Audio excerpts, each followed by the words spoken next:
Thanks, Ed. I want to spend a few minutes giving you excuse me, a sense of what the book is actually about this year.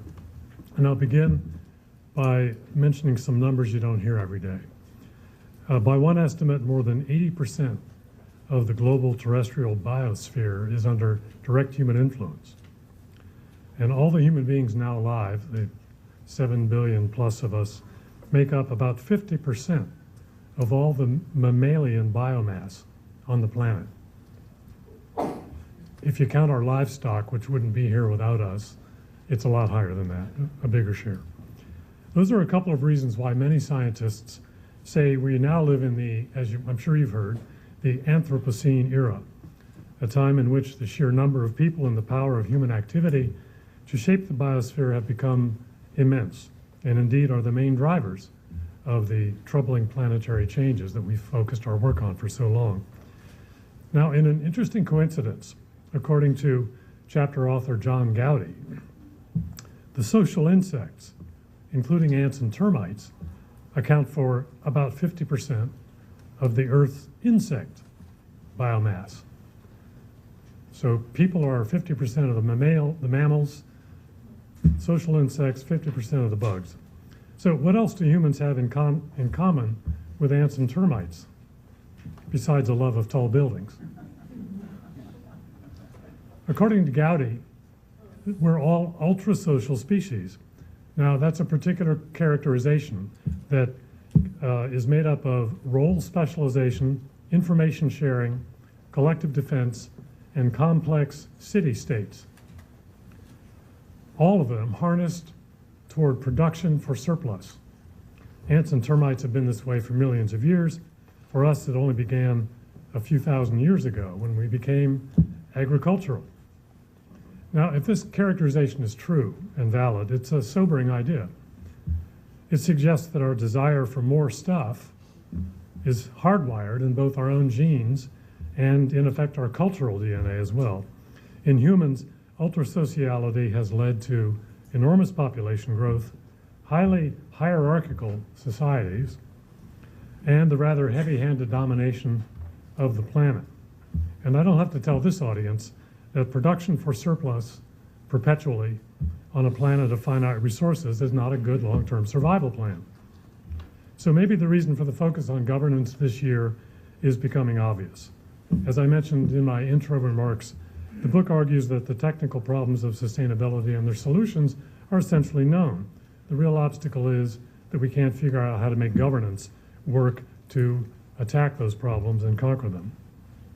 Now, the word governance usually brings to mind the role of government, the political realm, and obviously that's important, but equally important is governance in the economic realm and the ways the two interact. I mentioned that by governance, we mean the systems and arrangements we use to manage ourselves on the planet. Thinking about it that way makes it obvious that governance is a political, social, and economic matter. In the political realm, it's obvious that governments have fallen far short of the needed action on sustainability in many ways. International climate governance, to take one of the worst examples, has been marked by little more than wheel spinning in recent years. And in fact, policies in several countries are now weaker than they were a few years ago in places like Australia, Canada, Japan, and the EU. And in the United States, there's pretty trenchant opposition to a binding agreement. For a long time, environmentalists believed that science would drive government action on global environmental challenges. We simply assumed, in the very rational Enlightenment way, that the picture that science reveals is so self-evident and so compelling that no one could seriously dispute the need for action. Well, that's clearly not true. In addition, there's a lot of inertia and outright resistance from various sides to meaningful and binding agreements, including on carbon reduction. The biggest problem may well be in the ways in which powerful economic actors are able to block needed progress. If runaway climate change, as Bob suggested, is to be avoided, a global pact to leave the bulk of the world's fossil fuel reserves in the ground, unburnt, is indispensable. But fossil fuel companies have every incentive to extract as much of these reserves that are worth billions and billions of dollars as they can. In fact, they are intent on adding to those reserves by means of various forms of extreme energy, tar sands, fracking, Arctic and deepwater drilling, and so on. Now, if we decided that we were just not going to continue our fossil fuel binge, which is a decision, a collective decision that I think many of us would rejoice in, those fossil reserves could end up as stranded assets. Now, I skipped a couple of things, just slides that illustrate how much money is going into developing fossil fuel assets, even as the time when we ought to be stopping using them reaches peak urgency. So this is the risk of stranded assets. However, the big fossil fuel companies don't seem to regard it as much of a threat. In fact, ExxonMobil recently said that government restrictions on producing hydrocarbons are just simply unlikely, and that their management was confident that none of our hydrocarbon reserves are now or will become stranded. Well, it's quite possible they're right. Deregulation and privatization have enabled the rise of a culture of globe-spanning corporations whose influence and power often trumps that of even the largest governments, let alone communities and labor unions. This power clearly has had profound effects on the design of environmental policy. For example, we've been told that carbon trading is the best way to put a price on carbon. But the experience with the largest system in existence, and hats off to the European Union for even getting the emissions trading system into place, but the experience they've had with that raises fundamental questions. ETS prices for carbon have crashed repeatedly because it has built-in design flaws. The prices ought to go up and stay up and gradually increase over time. That's clearly not what this system is delivering. In fact, market-based mechanisms such as carbon trading seem to relieve governments of the difficult political decisions needed to alter unsustainable production and consumption habits. Governance in the economic sphere has a powerful influence as well on society's ability to achieve social and environmental sustainability, but it is not even nominally democratic or otherwise accountable to the public interest. The increasing concentration of wealth and power narrows the ranks of those with an effective voice in decision-making. The electoral and political decision-making processes of countries like the United States, for instance, have been captured and compromised by powerful interests opposed to decisive action for sustainability. And the Citizens United and McCutcheon rulings are just the most recent nails in that coffin. Another growing threat to democratic governance is found in the investor/state dispute settlement clauses that are included in many bilateral investment treaties. These allow companies investing abroad to challenge health, environmental, and social laws before secretive arbitration panels. The number of claims for compensation brought by multinationals under such clauses keeps rising, involves billions of dollars. By early 2013, the total of cases filed was 518, filed against 95 different countries. So the issue is, can we build governance institutions and processes, both political and economic, that can correct these problems? In the face of government inertia and corporate capture of many decision-making processes, we believe that strong and persistent bottom-up political pressure is needed more than ever. And in fact, it may be the last best key to achieving progress towards sustainability. The fight for sustainability needs to incorporate dimensions of social justice, equity, and human rights, and this includes an essential role for trade unions. It's also essential to expand the circle of stakeholders to include the voiceless, the poor, indigenous cultures, youth, and generations to come. Nowadays, however, our recent experience anyway suggests that mainstream environmental groups seem to prefer an elite approach. The weaknesses of this strategy are beautifully described in the chapter by Petra Bartosevich, who's here with us today, and her co-author Marissa Miley. They explain why attempts to get a carbon cap and trade bill passed in the United States failed. And at the risk of not doing justice to the richness of this chapter, I'll say that essentially it was because the big environmental groups played an insider's game, and instead of building the grassroots support and pressure that would have made the whole system shift. In fact, I think that's probably the key lesson to be drawn from the book. To do something big, at least in this country and probably most places, you cannot ignore the power of grassroots mobilization. It certainly seems clear, contrary to the hopes of many people, that we're not going to be pulled out of this mess by technology alone. Without wise and effective governance, technology is just as likely to make things worse. Geoengineering schemes, for instance, as we detailed in last year's State of the World, seem especially risky, both for physical reasons and for political reasons. By itself, more and better eco-literacy is not the answer either, although that's a valuable thing to have.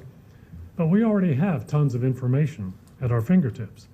That does not equate to knowledge or wisdom or the impulse to act. And finally, of course, we've already discussed markets, and it's pretty clear that left to themselves, they won't be riding to the rescue either. They are tools to be understood and used, but particularly since 2008, it seems self-evident they're not suited for running the show. In fact, we need to develop and encourage forms of distributed leadership and build that into new and better institutional structures that work towards sustainability goals by design. Now, the book details a number of encouraging examples of that sort of thing, several of them discussed by panelists that are here today with us. Benefit corporations, for example, are chartered to orient themselves toward a broader array of stakeholders than merely shareholders, including their employees and local communities.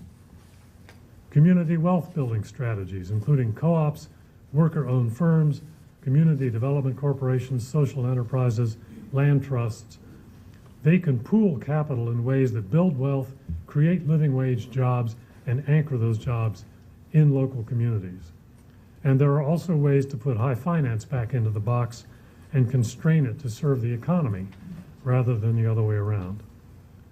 These are just a few of the ways we can govern ourselves better, something that we simply have to learn to do at every scale and every level. Now, I realize that's easy to say, and it's equally easy to make suggestions about how we might do that. For example, at the individual level, it would pay off if we might all remember to be a little more humble. All you have to remember is that whatever your station in life, it's an accident of birth. Those of us who are born into relative wealth, and I suspect that's probably most of us in this room, should remember that because it could so easily have gone otherwise. That circumstance brings with it some ethical obligations that the book discusses in some detail.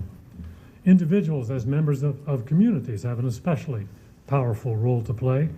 Over the last 20 years or so, progressive local governments with engaged citizens backing them up have taken the lead on sustainability initiatives where national governments have faltered.